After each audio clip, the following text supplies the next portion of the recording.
Saudara, Badan Penanggulangan Bencana Daerah meminta masyarakat untuk selalu waspada cuaca ekstrim yang melanda Kabupaten Aceh Selatan dalam 1 minggu ke depan. Ya, kondisi ini juga berpotensi menimbulkan kekeringan dan juga kebakaran lahan. Badan Penanggulangan Bencana Daerah BPBD Kabupaten Aceh Selatan menghimbau masyarakat agar tetap waspada terhadap potensi cuaca ekstrim berupa musim kemarau yang melanda Kabupaten Aceh Selatan hingga beberapa minggu ke depan.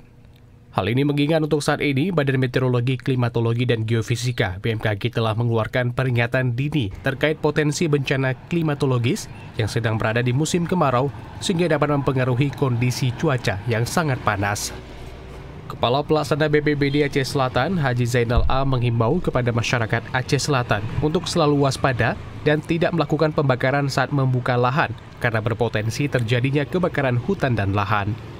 Masyarakat juga diminta untuk menghemat penggunaan air demi menjaga ketersediaan sumber air bersih. Sebagaimana himbauan yang dilakukan oleh pemerintah Kabupaten Aceh Selatan dan mengingatkan kepada Pos Damkar melalui BPBD, kiranya terus melakukan pemantauan patroli di wilayah kerjanya agar masyarakat itu dapat disosialisasikan terhadap bahayanya karhutla yang menyebabkan terjadinya polusi udara.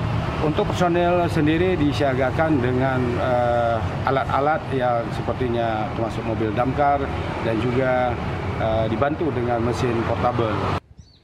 Dengan potensi cuaca kering dan angin kencang yang diprediksi akan terus terjadi, BPBD Aceh Selatan menghimbau masyarakat untuk tidak melakukan pembakaran sembarangan di lahan pertanian maupun di sekitar hutan.